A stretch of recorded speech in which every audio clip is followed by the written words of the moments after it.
Ha llegado el momento de escuchar la palabra de Dios. Un potente mensaje extraído de las Sagradas Escrituras. En la voz del pastor Carlos Hoyos.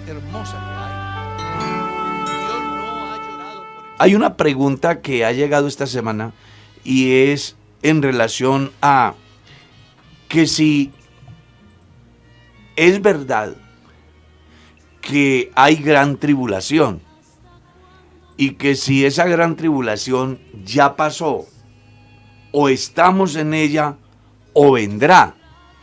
O sea que son como 4 o 5 preguntas a la vez y concluye diciendo: ¿a la iglesia en caso de que venga la gran tribulación le corresponde? Entonces vamos a tratar de orientar a las personas. Primero, la gran tribulación es una profecía. Los que enseñan que ya pasó son los que pertenecen a la escuela de interpretación histórica, donde todo lo que dice la Biblia es historia, ¿ya? Pero, y ellos hasta lo basan argumentando lo que está en el capítulo 24 de San Mateo, cuando Jesús salía del templo y le han preguntado, o él les ha dicho que no va a quedar nada que queda ahí del edificio, porque a él le han mostrado los edificios del templo y él les ha dicho: no quedará piedra sobre piedra que no sea derribada. Dice que una vez que se han ido al monte, se han alejado, sus discípulos se le acercan aparte para preguntarle, hacerle 3 preguntas. ¿Cuándo serán estas cosas? ¿Qué señales habrá de tu venida y del fin del mundo? Entonces, si usted mira bien, va a encontrar que ellos se pegan de la primera parte y hacen alusión de que exactamente esa gran tribulación se dio cuando vino la destrucción del templo en Jerusalén y la persecución que se desató contra los cristianos. Entonces ellos se aferran de ahí para decir que es pasado. Pero si usted mira bien las Escrituras, encuentra que a partir del capítulo 24, verso 4 en adelante, hasta el verso 14, las profecías se han venido cumpliendo, se están cumpliendo.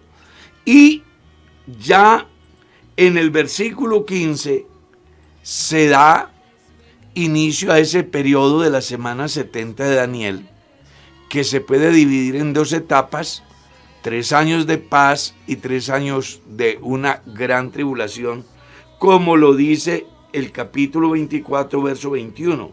Porque habrá entonces gran tribulación, cual no la ha habido desde el principio del mundo hasta ahora, ni la habrá. Esa es una profecía que está vigente, que no ha comenzado a cumplirse, ¿sí?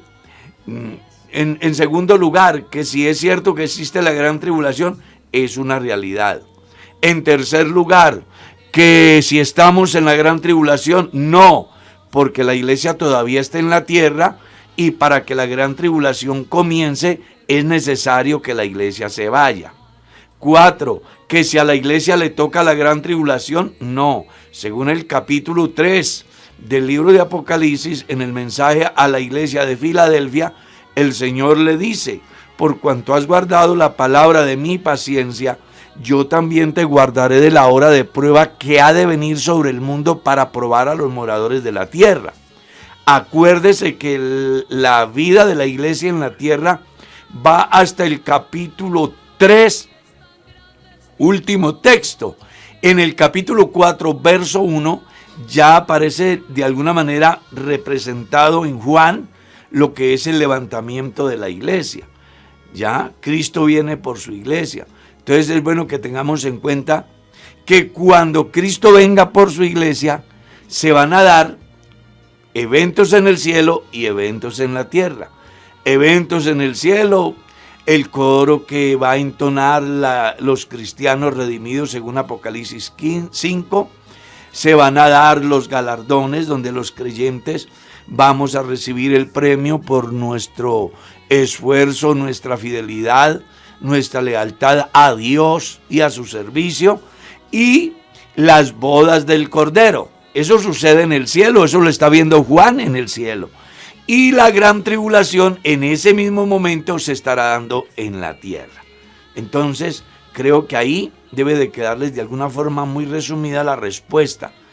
¿La gran tribulación fue? No, será. ¿A la iglesia le toca? No, la iglesia está aquí todavía. Para que se dé, la iglesia tiene que irse. ¿Ya? ¿No hay gran tribulación? Sí hay.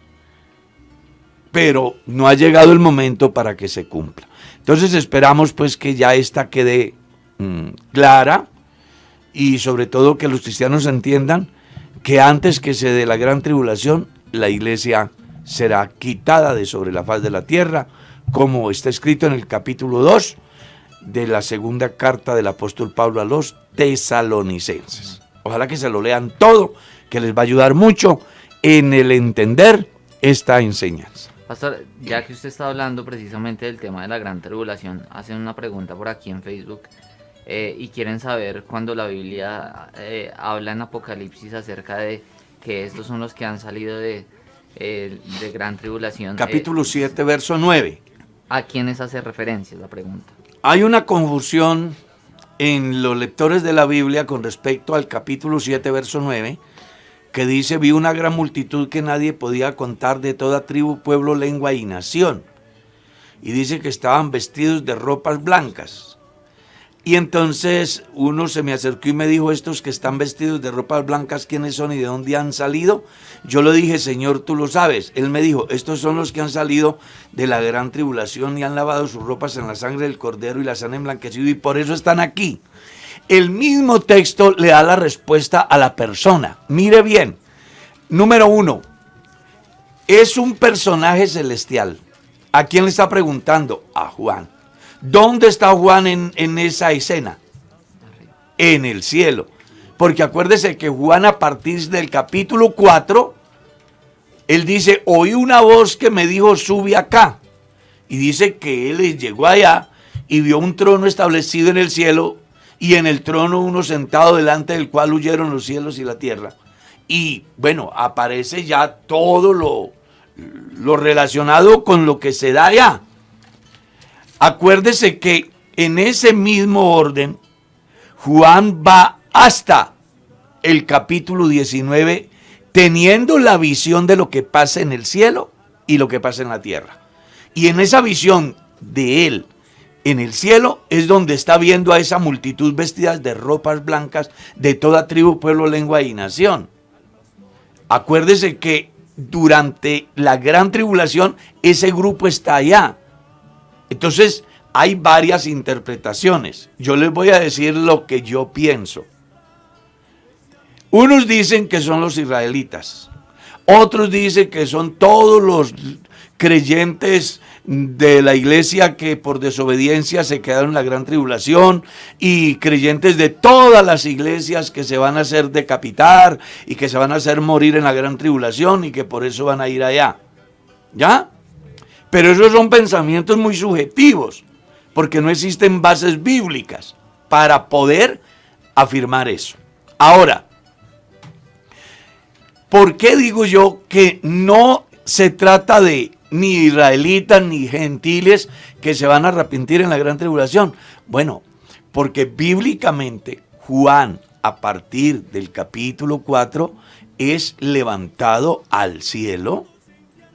Esa es la visión que él ve del arrebatamiento de alguna manera de la iglesia, y ese evento que él está viendo de esa multitud allá, no le está viendo en la tierra, sino en el cielo. Y Juan, estando en el cielo, uno se le acercó y le dijo: estos que están vestidos de ropas blancas, ¿quiénes son y de dónde han venido? Y Juan le dice: Señor, tú lo sabes. Y el ángel le dice: estos son los que han salido de la gran tribulación. Entonces, ¿quiénes son? Realmente yo estoy ahí en ese grupo. O sea, es la iglesia. Lo que la Biblia está diciendo sencillamente es que no les tocó la gran tribulación, que fueron salvos de la gran tribulación. Como Noé fue salvo de ¿qué? Del diluvio. Del diluvio. ¿Ya? Eso es lo que yo pienso y lo hago ajustándome a lo que dice la Biblia, teniendo en cuenta el contexto general. Acuérdense que Juan en el capítulo 4 es llamado. Oí una voz del cielo que me dijo, sube acá. Y dice que inmediato estaba allá. Y allá vio que un trono y en el trono uno sentado. Y comienza a explicar las características a partir de ahí hasta el capítulo 19. Juan está en el cielo viendo todo lo que sucede en el cielo. La adoración celestial, el cántico de los redimidos, los galardones para los creyentes en razón a su fidelidad y a su servicio, y las bodas del Cordero. Mientras eso pasa allá, en la tierra hay otro evento, que es 3 años y medio de pretendida paz y 3 años de gran tribulación. ¿Qué pasó con esa multitud? Que no le tocó la gran tribulación. Espero que quede claro.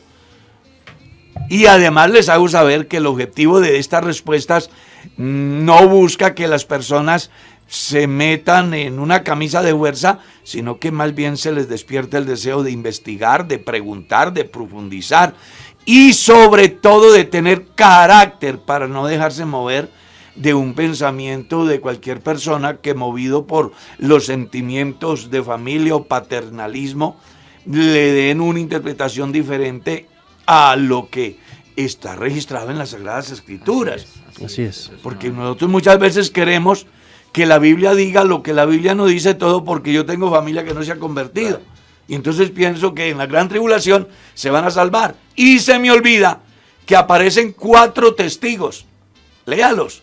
En Apocalipsis 9. Y no se arrepintieron. Y no se arrepintieron. Léalo Apocalipsis 16. Y no se arrepintieron. Y no antes adoraron a los demonios. Dice, no dejaron de adorar a los demonios y a los ídolos. Y no se arrepintieron de sus homicidios, de sus hechicerías, de sus fornicaciones. Entonces, uno no puede echar por tierra todo lo que la Biblia dice por dejarse llevar de un pensamiento que es netamente subjetivo y que está muy relacionado con aquello de los sentimientos de familia, de amigos, inclusive de amigos en el campo religioso. Sí. Pastor, gracias. Nos llega una pregunta a través de las redes sociales y nos dice, una mujer con su profesión, cuando llega a casarse con un pastor, ¿debe dejar esta profesión a un lado o cómo se debe ver esto según la palabra de Dios? Bueno, si un pastor es soltero, él debe de poner cuidado primero con quién se va a casar. ¿Por qué? Porque si hay una joven que, es bueno establecer diferencias en las profesiones. Hay profesiones que la esposa del pastor puede manejar en cualquier parte del país, pero hay otras profesiones que no. Entonces vamos a colocar un ejemplo.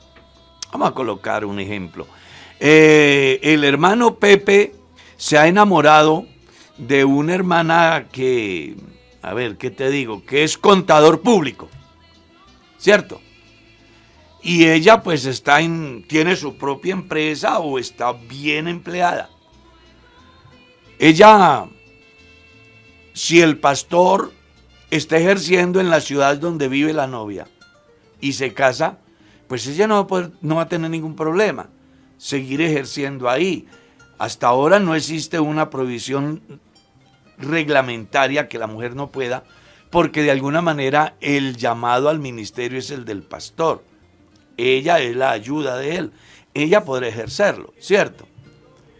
Pero el pastor como ella tienen que saber con anterioridad que el pastor es una persona que está sujeto a autoridad.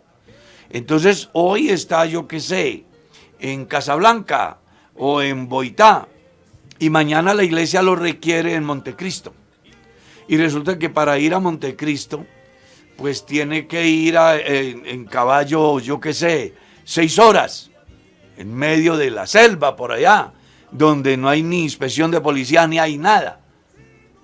Ahí es donde tienen que pensar con anterioridad. Antes de organizar su proyecto de matrimonio, ellos tienen que pensar a qué se van a enfrentar. Porque también la niña estudió, se hizo profesional, está bien ubicada, tiene un proyecto que aspira inclusive a una pensión, y resulta que en el momento que se dé ese cambio, pues ella de momento dice que sí, pero cuando esté con el agua al cuello, en botas de caucho, trillando monte, y viendo todo el esfuerzo que hizo frustrado, pues eso puede traerle problemas al pastor. Tiene que ser una mujer que también ame de verdad la obra de Dios. Pero si el pastor se casa y sigue en la ciudad y su esposa es una profesional y ejerce su profesión en la ciudad, pues no va a haber problema. Hay otras profesiones que sí pueden servir en cualquier parte. Por ejemplo, el derecho. ¿En qué parte no tienen problemas la gente de orden jurídico? El caso de la psicología. Una psicóloga puede desempeñar su cargo en cualquier parte. Medicina inclusive. Medicina inclusive. ¿Ya? Pero hay otras profesiones que no le van a permitir. Entonces el pastor sí tiene que poner cuidado con quién se va a casar. Y la mujer que se va a casar con un pastor también tiene que poner cuidado y estar informada. Preguntarle a los superiores de la iglesia qué le puede suceder a ella en su nuevo proyecto de vida. Porque se trata de algo muy serio, ¿no? Ahora, eso es algo que se habla antes de... Eso es algo que se debe hablar antes de que se casen. Y que lo hagan con responsabilidad. Inclusive parejas que ya están casadas, pero cada una ejerce directamente su profesión, porque tenemos casos así dentro del ministerio de personas que los dos ocupaban, digamos, cargos de alta importancia en sus empresas, pero en el momento del llamamiento al santo ministerio es una decisión familiar que han decidido tomar como pareja, y es dejar sus trabajos a un lado para ir a servirle al Señor, pero debe ser una decisión en común acuerdo. No es como... Y no por emoción. Y no por emoción, sí, señor. No por sentimientos, sino por conocimiento de lo que implica asumir semejante responsabilidad. Pues las personas tienen que poner cuidado. Pero realmente yo conozco hermanas que se han casado con pastores y están ejerciendo sin ningún problema su ministerio, lo están ejerciendo en su profesión, la están ejerciendo. Yo conozco casos de enfermeras, por ejemplo, que están en la ciudad y el pastor ha salido al ministerio o estaba en el pueblo y a causa de su trabajo se presenta una oportunidad de venir a la ciudad y se casa aquí en la ciudad, y entonces ahorita él puede seguir ya ejerciendo su ministerio acá en la ciudad. O sea, es bien delicada la situación. Quienes se casan tienen que saber que ya no vive el uno, sino que el otro vive en él y el otro vive en ella. Y entonces ya tienen que hablar todos para un mismo lado. Y si aman el ministerio tendrán que ir donde les demanden, pero no quiere decir exactamente que no puede ejercer. Vamos con otra pregunta que me llega aquí por las redes sociales. Sí, señor. Y es que hay una persona que dice que cuando Pablo escribe en la carta a los Corintios, dice, hice esa pregunta hace 20 días.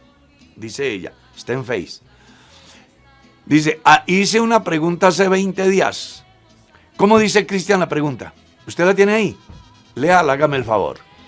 Que en la Biblia dice que el que se separa quédese sin casar ahí. ¿Aplica para los que se divorcian?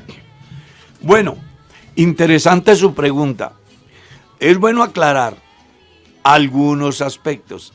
Esa palabra divorcio como que le talla mucho a los cristianos, y no solamente a los cristianos de hoy, de toda la vida. Desde el día que Moisés permitió el divorcio, se abrió una discusión en el mundo sobre el divorcio. A tal estado que cuando Jesús vino, volvieron a plantearle la misma pregunta. Es una pregunta que... Y seguro que cuando el Señor venga, pues ahí va a estar la pregunta.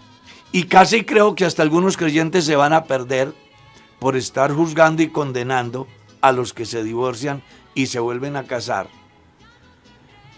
Porque no tenemos la madurez suficiente de entender cosas tan sencillas como las que están escritas. Si uno va al Evangelio, encuentra capítulo 19 del Evangelio según San Mateo, a Jesús se le han acercado para preguntarle sobre el divorcio. Él les da una explicación clara haciéndole saber que ese no fue el objetivo del matrimonio. Entonces luego ellos le hacen otra pregunta. ¿Y por qué Moisés permitió? Jesús les dice, por la dureza de vuestro corazón. Y vuelve y repite, pero al principio no fue así. Y entonces Jesús establece de alguna manera una reforma a eso que se venía desde Moisés. Mas yo os digo, cualquiera que repudia a su mujer, a no ser, o sea, hay una salvedad por causas de fornicación, dice que el que se case con ella o con él adultera. Pero si la persona ha sido afectada en el campo de la fornicación, que reúne cualquier cantidad de pecados sexuales, porque yo no sé, la persona que está preguntando, el hermano o el amigo que está preguntando, ¿qué haría si encontrara a su pareja teniendo sexo con una perra? ¿Qué haría si encontrara a su pareja teniendo sexo con un muerto? ¿Qué haría si encontrara a su pareja teniendo sexo con otra persona del mismo sexo? ¿Cómo se sentiría? Ahora bien, no, es que yo le perdono. Sí, le perdonas una vez, y le perdonas 2 veces, y le perdonas 3 veces.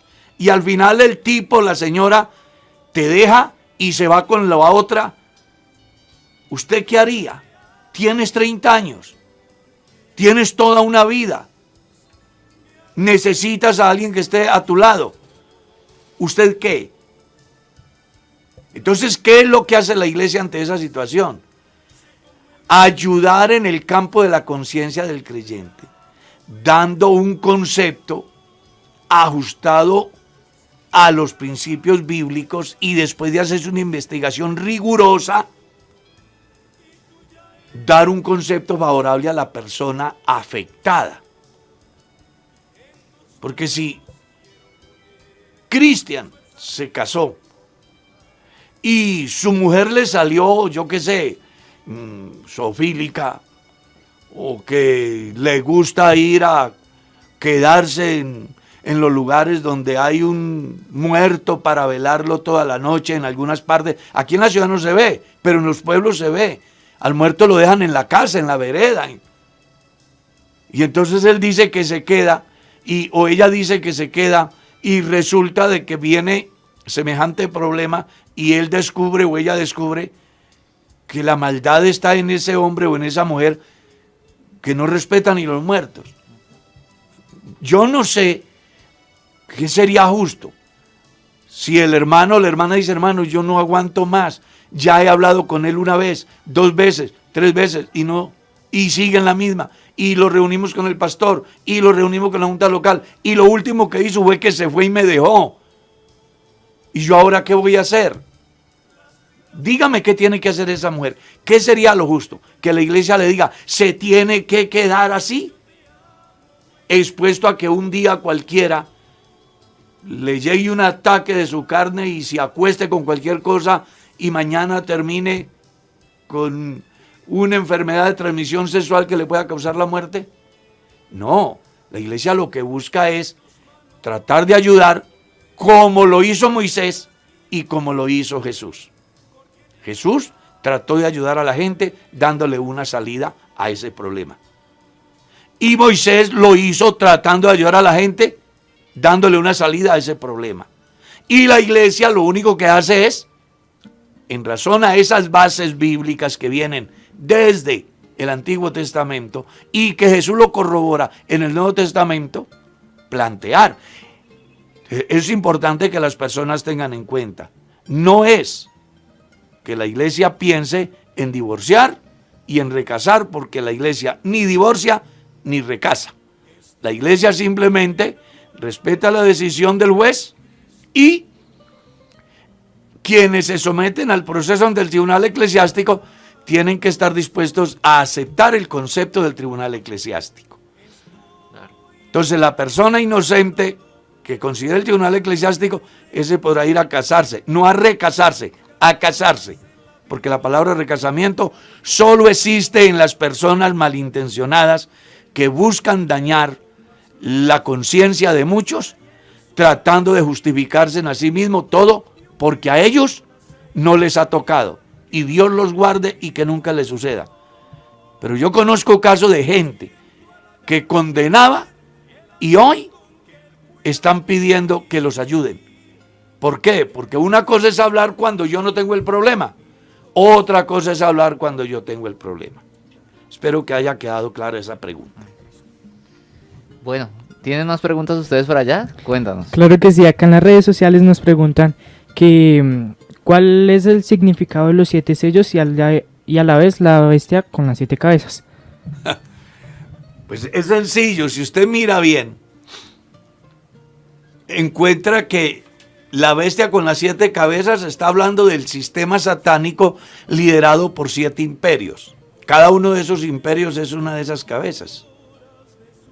Y con respecto al libro sellado con los 7 sellos, se está refiriendo a un número de perfección, que solamente el que es perfecto podía abrirlo, y que fue el único que lo pudo abrir, porque el libro sellado que vio Juan, en el libro de Apocalipsis, que nadie podía abrirlo, ni siquiera mirarlo, por lo cual Juan lloraba mucho, dice la escritura que un ángel vino y le dijo, ve a Juan, no llores. He aquí el león de la tribu de Judá ha vencido para abrir el libro y desatar sus 7 sellos.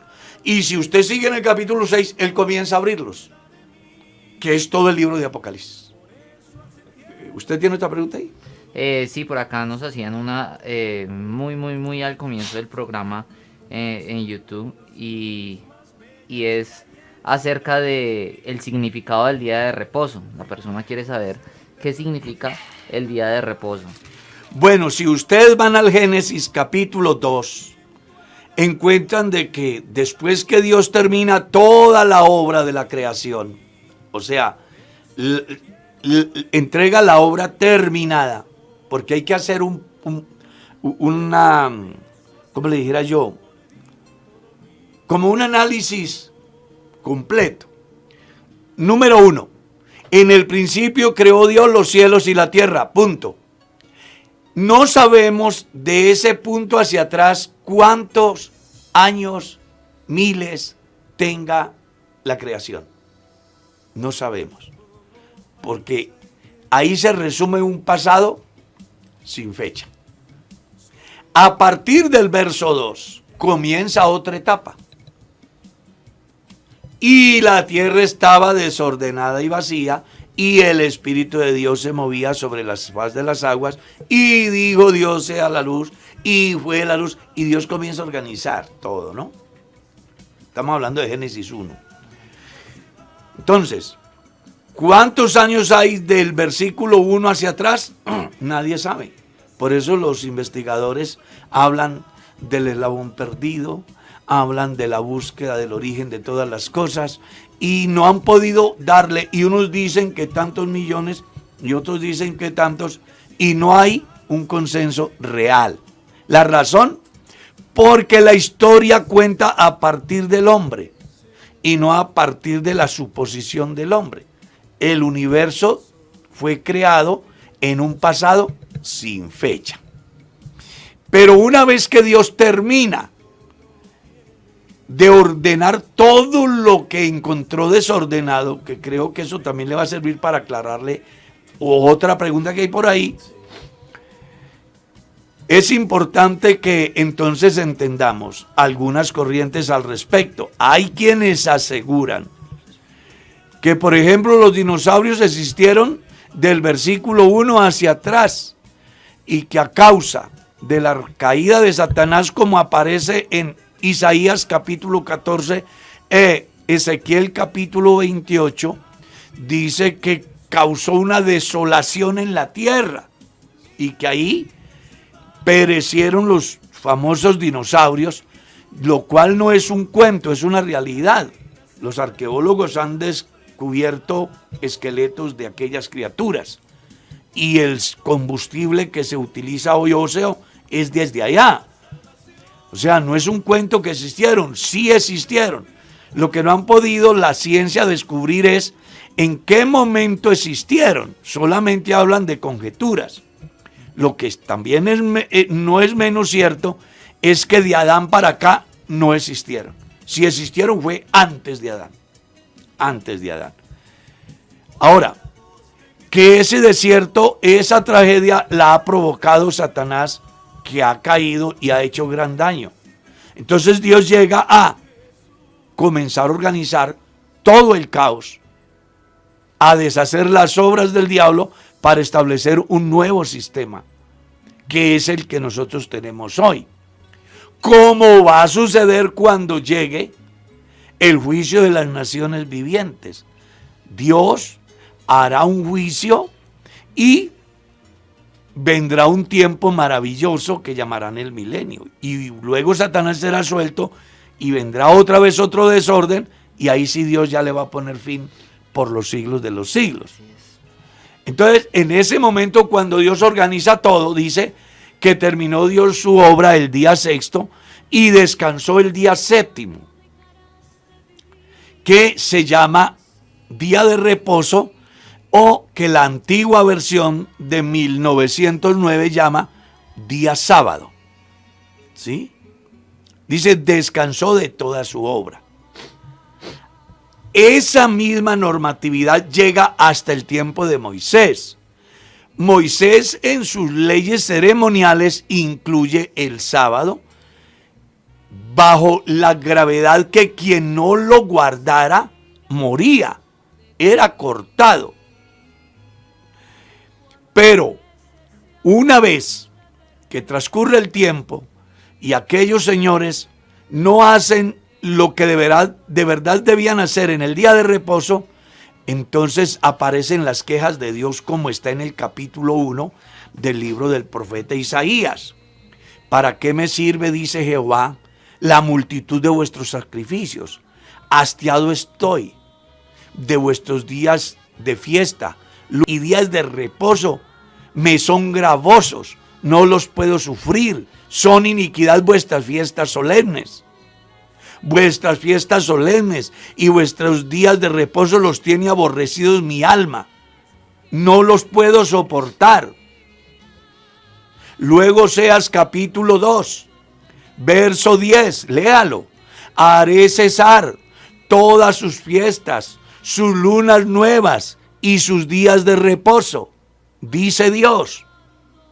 Lea Colosenses 2:16. Resulta que en Colosas la iglesia estaba siendo cuestionada por unos señores sabatistas, en el sentido de que los cristianos no guardaban el sábado. Entonces Pablo le enseña a la iglesia diciendo que no se deben afectar de lo que la gente dice en relación a eso. Mire cómo dice el texto: nadie os juzgue en comida, en bebida, en cuanto a días de reposo, en cuanto a días de fiesta, lunas nuevas y días de reposo. Lo cual que es sombra, o era sombra, de lo que había de venir. Jesús da la más amplia cátedra al respecto. Lea capítulo 12 de San Mateo. Jesús ha salido al campo a recoger espigas y sus discípulos han salido con él, y entonces los señores santurrones que guardaban el sábado, uno no entiende qué estaban haciendo en el campo si tanto celo tenían por guardar el sábado. ¿Qué estaban haciendo ellos allá? Entonces le llaman la atención a Jesús: ¿por qué tus discípulos hacen lo que no es permitido hacer en día sábado? Recogen espigas y comen, y eso no es permitido. ¿Y qué fue lo que Jesús les dijo? Si supieran ustedes qué significa misericordia quiero y no sacrificios. Porque ellos vivían pensando en la aguantada de hambre del día sábado y sin embargo eran injustos con el prójimo. Entonces les dice: si supieran qué significa misericordia quiero y no sacrificio, no condenaríais a los inocentes. y les coloco un ejemplo. Es que no habéis leído cómo David un día entró al templo y comió de los panes de la proposición que solo le era permitido consumir al sacerdote, y dice, y el rey fue hallado sin culpa. Entonces él les dice, no existe el hombre por causa del sábado, sino el sábado por causa del hombre, y el hombre es mayor que el sábado. Punto seguido. Él les hace una pregunta. Léalo y verá. La restauración de un hombre que tenía la mano seca. ¿Es lícito sanar en día sábado? Le preguntan a Jesús. Y Jesús le coloca un ejemplo. ¿Cuál de ustedes, si tiene una oveja y se cae en un hoyo un día sábado, no va a rescatarla? Ahí mismo. Ahí mismo, claro, Señor. ¿Cómo vamos a dejar morir la oveja? Ah, bueno. ¿Cuánto vale más el hombre que la oveja? Entonces le digo al hombre, extiende tu mano, y se la restauró. ¿Qué quiero decirle con eso? Que el sábado estaba incluida en la ley ceremonial, y que el fin de esa ley ceremonial es Cristo, para justicia a todo aquel que cree en él. Que el verdadero reposo para el cristiano no está en el sábado, sino en Cristo. Venid a mí todos los que estáis trabajados y cansados, que yo los hago descansar. Por eso usted va a encontrar a Jesús haciendo diferentes actividades con sus discípulos el día sábado, para enseñarle a la gente que el hombre no existe por el sábado, sino que el sábado existe por el hombre. Pero como el sábado no pudo arreglar el problema del hombre, apareció Jesús. Amén. Que Él se arregle el problema del hombre. Y nos dio descanso. Y nos dio el verdadero descanso. Amén. Porque aquellos descansaban ahí, pero al otro sábado estaban en las mismas o peor. Igual, Pero el que viene a Jesús que no- descansa de verdad. por completo. Así es. ¿Otra pregunta por aquí? Sí, Pastor, dice por acá, una pregunta, ¿en qué tiempo es cuando se dice que el amor de muchos se enfriará? ¿Es antes del levantamiento de la iglesia o después? Antes del levantamiento de la iglesia. Porque después de ello, eso ustedes lo encuentran en el verso 14, ¿cierto? Mas por causa de los escogidos, por causa de la maldad el amor de muchos se enfriará, mas el que perseverare hasta el fin ese será salvo. Dice que después de eso viene la gran tribulación. así es. Pastor, hubo una pregunta que llegó muy tempranito, ya no la han vuelto a hacer ahí en las redes sociales, y es acerca de las lenguas espirituales que dicen hablar algunas otras denominaciones. ¿Son verdaderas o cómo se pueden tomar estas? Pues dicen que hablan en lenguas espirituales. Esa respuesta es muy difícil responderla de una manera bíblica. Tendríamos que ser de alguna forma subjetivos. Vamos a tratar de ser imparciales. El pensamiento de la iglesia hebrea, según el capítulo 10 del libro de los Hechos, era que los únicos que tenían derecho a tener esa vivencia eran los que habían creído el día de Pentecostés. Si usted mira bien la descripción, encuentra que mientras Pedro disertaba la palabra, el Espíritu Santo cayó sobre los que estaban allí. Y los fieles de la circuncisión, o sea, la iglesia que era judía, que había venido a acompañar a Pedro, se quedaron ¿qué? Atónitos de que también sobre los gentiles se derramara el don del Espíritu Santo. ¿Cierto?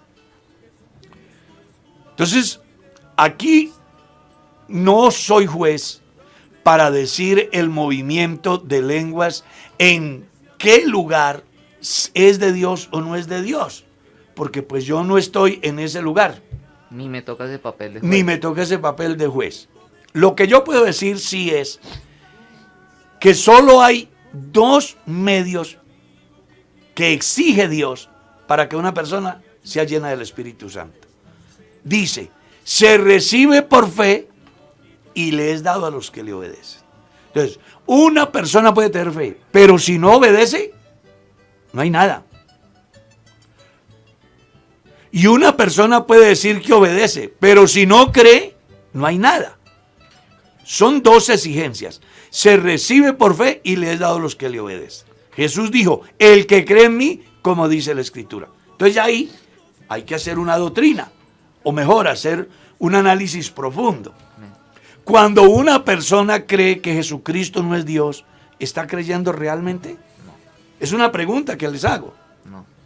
Si Jesús dijo, y en la Biblia aparece que Él es Dios sobre todas las cosas, y una persona no cree que Jesucristo es el único Dios, ¿estará creyendo realmente como dice la Escritura? Es un interrogante que les dejo. Entonces lo que pasa es que hay que tener en cuenta que también Pablo habla, capítulo 13, de lenguas humanas y lenguas angelicales. Hay que entender que no solamente allá, sino también acá, hay lenguas humanas. Es más, en este tiempo del neopentecostalismo, hay inclusive escuelas donde le enseñan a las personas a hablar en lenguas supuestamente por el Espíritu Santo. Y se les olvida que eso es suplantar a Dios, que eso es un juego extraño por el cual murieron los dos hijos de Aarón en el Antiguo Testamento. Y estos que lo hacen hoy, ¿por qué no mueren? Porque la paciencia de Dios es para salvación, no queriendo que ninguno se pierda. Pero que tenga claro, quien lo haga, que su juicio le viene, sea de aquí o sea de allá. Porque uno tiene que ser sincero. Hay mucha gente que dicen ser cristianos y que están en la iglesia y que hablan en lenguas y que muchas veces sus frutos dicen otra cosa. Y que ese fue el problema de Simón el Mago, ¿no? Que quiso comprar con dinero el don celestial y precisamente la respuesta de los apóstoles fue: tu dinero perezca contigo. Porque algunas personas creen que hoy para hablar en lenguas o recibir el Espíritu Santo, como ellos lo han denominado en sus mentes, es el resultado de ir a hacer un curso, de pagar en la academia para que puedan al final de ese curso tener la capacidad de hablar en lenguas. Pero qué bueno que se hace la aclaración de que esto precisamente no funciona de esta manera. No funciona. Y donde le digan que es así, ya usted debe saber que están totalmente equivocados. Que es una herejía. Amén. Espero que le quede claro a la persona. Yo quiero aprovechar esta oportunidad porque aquí llega una pregunta. Hermanos, dice, espero se encuentren bien. Quiero hacer una pregunta, a ver si usted puede aclararla. ¿Qué pasó con el ladrón que estaba junto a Jesús? Se murió sin bautizarse. Es más o menos cierto. Y no fue bautizado. Bueno, es importante que usted comprenda que Él es soberano. ¿Sí? Él le dijo a la higuera que se secara, ¿y qué? ¿Por qué no se secaron las otras? Porque Él hizo con esa lo que Él quiso. Él es Dios. Él es Dios. Hay dos razones que me llaman mucho la atención de la inquietud, porque me dan la oportunidad para explicar. Número uno, que el ladrón vio a Dios en la cruz. Si usted mira bien el pasaje, mientras que uno le injuriaba diciéndole, si eres el Hijo de Dios, sálvate y sálvanos. ¿Qué le decía el otro? Ni aún temes tú a Dios. No le dijo que esté en el cielo, sino estando en la misma condición de Él, o sea, crucificado. El ladrón no vio a cualquiera en la cruz, vio a Dios. Y por eso, sin dudarlo, acude a Dios, a Jesús. Señor, acuérdate de mí cuando vengas en tu reino. Y Jesús, haciendo su última expresión antes de morir, de que es Dios, Él de una vez le dice, hoy mismo. No le dice, venga, yo hago una consulta, nos vamos a votación, ¿qué piensa el Espíritu Santo y el Padre? Voy a ver si convenzo a uno de los dos para que por mayoría de voto te salvemos. No, de una vez, como Él es Dios, es soberano, le dijo, hoy mismo estarás conmigo en el paraíso. que se murió sin bautizar. Ah, bueno, pero si Dios lo salvó y quiso hacerlo así, ¿qué hacemos? Yo voy a completar 50 años de bautizado, pero la circunstancia de ese ladrón no es lo mismo que la mía. A usted le ha tocado trasegar. Yo he trasegado casi 50 años. Él, no sé, A pique y cuarta, en el último minuto. en el último minuto. Venga, ¿y por qué Dios lo hace? Porque Él es ¿qué? Soberano. Soberano. Entonces, a nosotros no nos toca juzgar el por qué, sino que Dios es soberano. Y Él en su soberanía, pues a uno que trabajó 12 horas le dio un denario. Y al que trabajó la última hora le dio un denario. Y la gente comenzó a cuestionar. Y es como si hoy dijera alguien, ¿y yo por qué tengo que caminar con el Señor 30, 40, 50 o 60 años y el otro se salva el último minuto? Entonces sale el Señor y le dice, venga, y es que yo no soy el dueño de todo esto. Yo puedo hacer lo que quiera. ¿Cuál es la envidia de ustedes? ¿Por qué sufren? No. Tenga lo suyo, ya lo salvé. Lo he guardado por 30, 40, 50 años. ¿De qué se queja? Y yo quiero salvar a este ahora en el último momento. Yo soy dueño. La salvación es mía, yo hago lo que quiero. Oiga, yo sí quiero que alaben a Dios allá. De verdad, es maravilloso cuando uno encuentra estas importantes enseñanzas en la Biblia. Pastor, nos llega una pregunta a través de YouTube. Dice la persona que quiere preguntar sobre los pecados que son ocultos. Dice que los pecados ocultos líbrame de los que me son. Es oculto ese que teniendo aparentemente una vida normal ante los demás, está ahí guardando como un rencor, un resentimiento. ¿A qué se refiere ese pecado oculto? Antes de dar respuesta a eso, voy a dar respuesta a una pregunta aquí. Aquí dicen, ¿por qué no se hacen las preguntas en orden? Bueno, porque es que no es un solo cerebro el que está pensando, ni es la misma inquietud de una persona. Y que quedaron algunas preguntas de No. la semana pasada. Claro, sencillamente porque van llegando preguntas y hay otras que están represadas y por eso se están tratando de dar las respuestas a cada una. Y otras que ya se han que no- contestado en claro, otros programas. Claro, y otras que se les ha dado respuesta en otro programa y que de pronto usted no ha tenido la oportunidad de estar. Y otras que seguramente a lo mejor usted ha hecho y no se han dado respuesta, pero que en el próximo programa tendrá la respuesta. Es que es muy, esto sí es complejito, ¿no? Porque vienen preguntas por YouTube, vienen preguntas por WhatsApp, vienen preguntas por el Messenger, por toda parte. Entonces uno la que va encontrando la va respondiendo. Eso es lo que pasa. Ahora sí, la pregunta que hacen ahí, ¿cuál es? Dice así, pastor.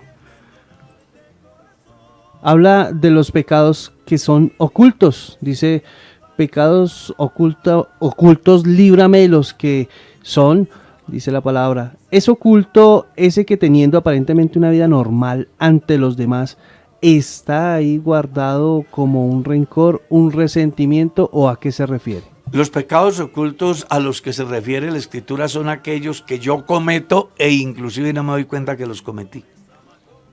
Pero que Dios sí sabe. Esos son los pecados ocultos. Por eso es que es una oración del salmista.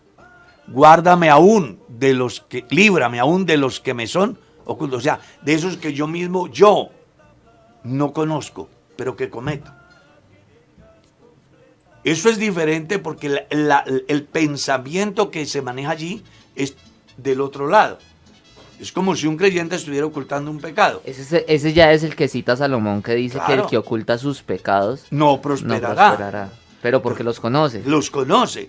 Pero hay veces que el cristiano comete pecados y no se dio cuenta porque simplemente no tiene la orientación, no conoce a fondo lo que es su fe. Cuando uno comienza la vida cristiana y aún después de viejo, uno puede cometer pecados que nunca se le ocurrió que eran pecados, pero que en el desarrollo de la vida y a través de la enseñanza de la palabra va descubriendo uno, oiga, yo cometí, viéndolo bien, yo sí fallé ahí.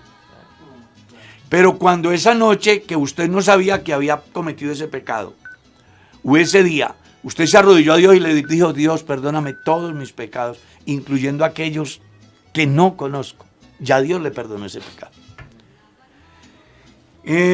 Agradecemos a todas las personas que nos han hecho todas estas preguntas. Si no se le dio respuesta a su pregunta, pues le ofrecemos excusas. El próximo jueves estaremos. Le motivo para que no se canse, para que no desista, siga preguntando, que la inquietud que usted tiene puede ser la inquietud de muchos. Espero que tampoco se incomoden por mi forma de responder así tan abierta, porque pues no sé si eso será afortunado, a veces pienso que sí. No hay que dar tanta vuelta a las cosas, decir las cosas como son, ¿no? Sí, con timidez, pastor. Sí, con mucha timidez. Nos vamos, porque el tiempo se fue, esto se fue. ¿O hay otra pregunta? Hay muchísimas, pero creo que ya nos toca dejar para el otro jueves con la ayuda del Señor. Si Él nos da vida, estaremos aquí una vez más para poder resolver las inquietudes. Ahí vamos sacando poco a poco las inquietudes. Si usted quiere, quizás hay preguntas que hacen acerca del comer carne, acerca de todo lo que tiene que ver con asuntos matrimoniales o de pareja, que ya se han venido resolviendo. Usted puede buscar en nuestras listas de reproducción. Todos los jueves hemos venido tratando, el pastor responde en vivo, así que allí usted va a poder encontrar respuesta a estas y a muchas otras preguntas que por eso hoy no contestamos, para poder dar prioridad a las que no se han ido resolviendo. Claro. Me llama mucho la atención lo que decía la persona con respecto a preguntas del principio, que están desde el principio y no se han hecho, y yo no las encuentro acá en mi monitor, no las encuentro. Pero de todas maneras, si tienen inquietudes, así creo, aquí hay una. Aquí dice, escucho desde Cali, los saludo todos en Kenny. Mi pregunta es, si Juan el Bautista ya venía bautizando, ¿desde qué tiempo? Y si el bautismo por inmersión se apreciaba en el pueblo judío. Y mi siguiente pregunta es, ¿hay algunas diferencias entre el bautismo en agua estancada y el río donde el agua corre? Mire qué interesante, es una de las primeras preguntas que aparecieron y no se habían visto. La voy a responder. La primera, Juan bautizaba en el río Jordán, porque la pregunta que él hace aquí es, ya venía bautizando desde tiempo, y si el bautismo por inmersión se practicaba en el pueblo judío. Bueno, el bautismo bíblicamente, según Primera de Corintios 10, debía de ser, o mejor, en el pueblo de Israel se dio cuando cruzaron el mar. Fueron bautizados en agua y fueron bautizados en la nube, o sea, en el Espíritu Santo. Eso es lo que dice Primera de Corintios 10. Que la práctica del bautismo que llevó Juan a cabo, si la practicaban los judíos, en la Biblia no aparece un texto que diga que sí era práctica de los judíos. Juan aparece haciéndolo porque al final es el precursor de la primera venida de Cristo, que tiene un mensaje nuevo y de hecho se llama el Nuevo Testamento. Con relación a que si el bautismo en agua estancada es lo mismo que en agua corriente, sí,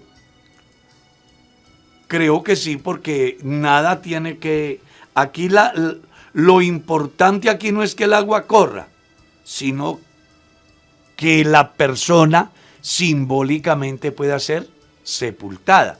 Que eso es lo que dice Pablo en la carta a los Romanos capítulo 6. Porque somos sepultados con él para muerte por el bautismo, a fin de que como Cristo murió y resucitó de entre los muertos por la gloria del Padre, así también nosotros andemos en vida nueva.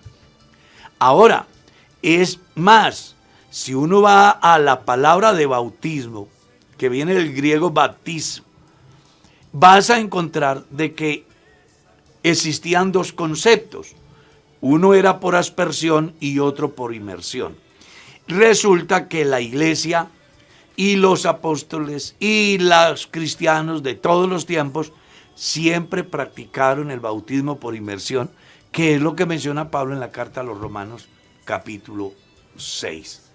Nunca fue por aspersión, aunque existen esas dos corrientes de pensamiento. Espero que le haya quedado clara esa inquietud.